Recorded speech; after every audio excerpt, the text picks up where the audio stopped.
IT job కోసం చూస్తున్నారా? ఐటీలో కెరియర్ బిల్డ్ చూసుకోవాలనుకుంటున్నారా? అయితే సమాధానం coding tutor. Hello and welcome to the point. Kalavathi పాట విపరీతంగా హిట్ అయిన విషయం అందరికీ తెలిసిందే. సర్కారు వారి ఈ పాట వెనకాల ఎవరి కళ ఉందంటే న్యాచురలీ ఈ తరానికి చాలా ఇష్టమైన గేయ రచయిత కవి అనంత్ శ్రీరామ్. అండ్ అనంత్ శ్రీరామ్ గారి గురించి ఏం చెప్పాలి? పాట తాను మాట ట్యూను. అండ్ ప్రస్తుతం మన స్టూడియోస్లో ఉన్నారు. Welcome to this conversation Anant Sriram. నమస్కారం. ఎలా ఉన్నారు? బాగున్నానండి, ప్రశాంతంగా ఉన్నాను. Congratulations, Kalavathi hit. Thank you. మీ ఆ పాట వినంగానే ఆ పాటకి ట్యూన్ కుదిరిన తీరు, 100 1000 1,00,000 ఎన్నో పాటలు రాసినారు.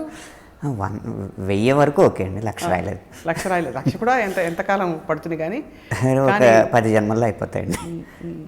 చాలా బాగా మీకు సంగీతం రావడం చాలా పెద్ద అడ్వాంటేజ్ అండి. సంగీతం రాదు, సంగీతాన్ని అబ్జర్వ్ చేస్తాను అంతే. ఎందుకంటే మీరు పాట వినిపించిన తీరు నేను 2-3 సందర్భాల్లో విన్నాను. మీరే ఒక పర్టికులర్ బాణీలో, అంటే మీరు అనుకున్న బాణీలో పాడేస్తూ ఉంటారు. అంటే ఇతర సందర్భాల్లో, ఈ సందర్భంలో కాకపోయేటచ్చు కానీ. అంటే ఇప్పుడు పాట రాసింది పేపర్ మీద చదివితే అదేమంత ఆకర్షణీయంగా ఉండదండి. పాట అనేది పాడడానికి రూపొందించిన ప్రక్రియ అది. కాబట్టి మనం ఎంత బాగా పాట రాసినా ఆ కాగితం నిర్మాతకో దర్శకుడికో లేకపోతే ఆ రాజకీయ నాయకుడికో ఆ సంస్థ అధినేతకో ఇస్తే అది చూసి ఆయనకి పాటలాగా అనిపించదు, ఏంటి ఏదో అనిపిస్తుంది అనుకుంటారు. ఎందుకంటే పాట ప్రక్రియ అలాంటిది, పాడితేనే పాట పాటలా ఉంటుంది. అవును. అందుకని మనం రాసింది ఏదో ఒక బాణీలో పాడి వినిపిస్తేనే మనం నెగ్గుకు రాగలం అనమాట. అందుకు భగవంతుడి దయ వల్ల ఆ విద్య కొద్దిగా వచ్చు నాకు. నేను రాసింది పాడి వినిపించడం వచ్చు. అనంత్ శ్రీరామ్ గారు, ఓపెన్గా అడుగుతున్నాను, మీరు ఎప్పుడు నిజాయితీగా మాట్లాడతారు కాబట్టి, సినీ పరిశ్రమలో ఇప్పుడు పాటల పోటీ ఉందా? లేదు. లేదా? ఎవరి స్టైల్ వాళ్ళదే అంటారా? ఎవరి స్టైల్ వాళ్ళదే అనేది ఒకటిని, అవసరం కంటే తక్కువ మంది లిరిక్ రైటర్స్ ఉన్నారు రంగంలో. ఇంకా చాలా మంది పైగా ఇప్పుడు ఓటీటీ రావడంతో కూడా ధైర్యంగా సినిమాలు, చిన్న నిర్మాత పెద్ద నిర్మాత అని తేడా లేకుండా సినిమాల సంఖ్య ఎక్కువ వస్తుంది.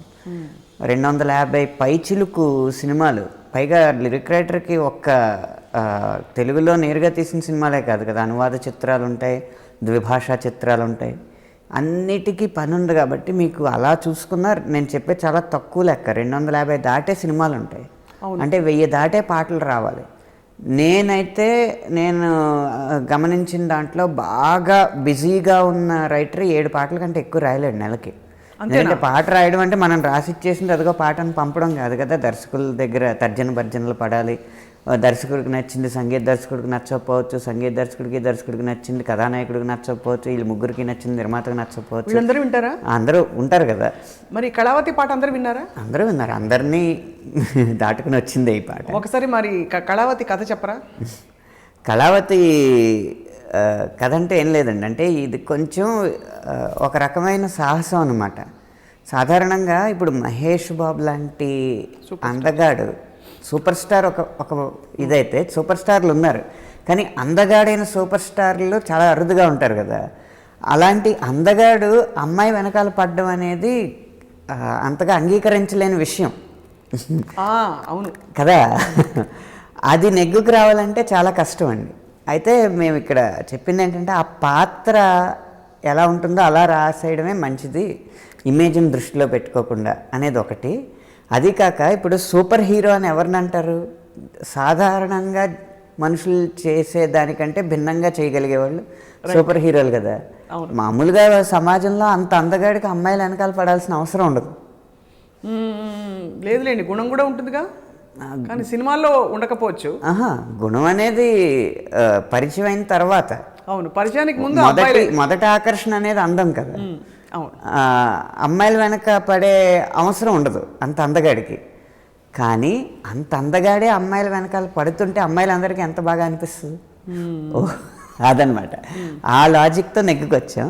అందుకని ఈ పాట మొదట్లో అంగీకరింపబడ్డానికి విత్ ఇన్ ద టీమ్ అంటాం కదా, బృందంలో చాలా భర్జనలు జరిగినాయి. ఎన్నో జరిగిన తర్వాత ఇది బయటకు వచ్చిందనమాట. అందుకని ఒక 42 పల్లవుల దాకా, ఇప్పుడు మనకు ఒక పల్లవి ఒక చరణంగా పాట కనిపిస్తున్నా ఆ ఒక పల్లవికి ఒక 42 పల్లవులు రాయాల్సి వచ్చింది. ఆ ఒక చరణానికి ఒక 12 చరణాలు రాయాల్సి వచ్చింది. వామ్మో! ఇంత కష్టం అండి పాట రాయడం, ఆఫ్ కోర్స్ రాయడం కష్టమే ఒక్కోసారి అది.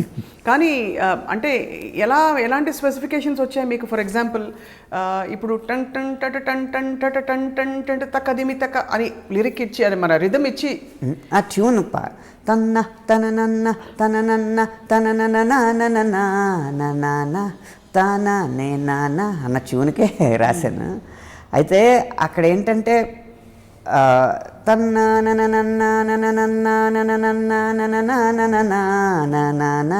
అంటే ఒక కంటిన్యూస్ సెంటెన్స్ ఉంటుంది కాబట్టి ఏదైనా మ్యాటర్ చెప్పచ్చు.